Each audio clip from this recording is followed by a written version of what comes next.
Barricading कूदते अखिलेश, सपाइयों का जोरदार हंगामा।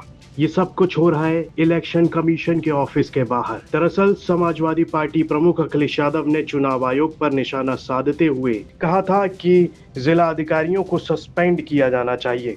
उन्होंने यहाँ तक कह दिया था कि अगर चुनाव आयोग ऐसा करता है तो कोई फर्जी वोटर लिस्ट नहीं बनेगी। जब तक चुनाव आयोग उन्हें सस्पेंड नहीं करेगा तब तक सरकार इसे नहीं रोक पाएगी। वोट छीनने के लिए जब अधिकारी ही अपराधी बन जाएंगे तो इसकी कार्रवाई सरकार और चुनाव आयोग को करनी चाहिए। ऐसा कहने के बाद अखिलेश यादव इलेक्शन कमीशन के दफ्तर की ओर बढ़ते हैं।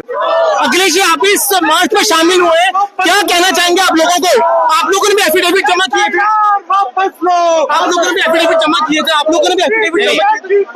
चुनाव आयोग पे कई बार प्रश्न लगे हैं और अगर कोई शिकायत है तो चुनाव आयोग को उस पर कार्रवाई करनी चाहिए।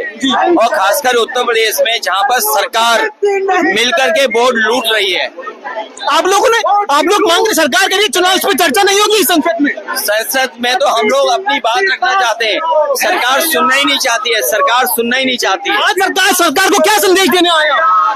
सरकार को क्या संदेश देने आया? ऐसे दोषी लोगों के खिलाफ कार्रवाई करें, अधिकारियों के खिलाफ। और वहां पर बड़ी संख्या में सपाई और विपक्षी दल के दूसरे नेता वहां मौजूद थे और उनके सामने ही अखिलेश यादव वहां पर प्रदर्शन करते हैं। पुलिस उन्हें रोकती है तो वो बैरिकेडिंग कूद जाते हैं और ये उसी समय का नजारा है जब अखिलेश यादव वहां पहुंचे इलेक्शन कमीशन के दफ्तर के बाहर।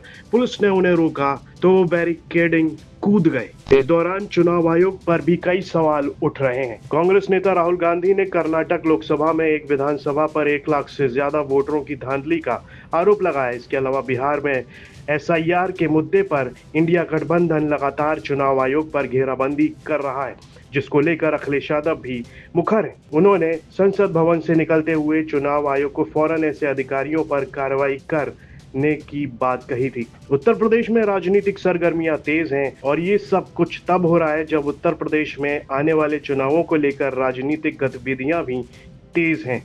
अगले साल जनवरी फरवरी में पंचायत चुनाव और फिर 2027 में विधानसभा चुनाव होने वाले हैं। लिहाजा अखिलेश यादव एक रणनीति के तहत भाजपा सरकार के साथ चुनाव आयोग पर भी दबाव बनाने का काम कर रहे हैं, जिसमें हालिया बिहार वोटर लिस्ट में गड़बड़ी और राहुल गांधी के खुलासे से वे और भी ज्यादा आक्रामक हो गए हैं। ब्यूरो रिपोर्ट, यूपी तक।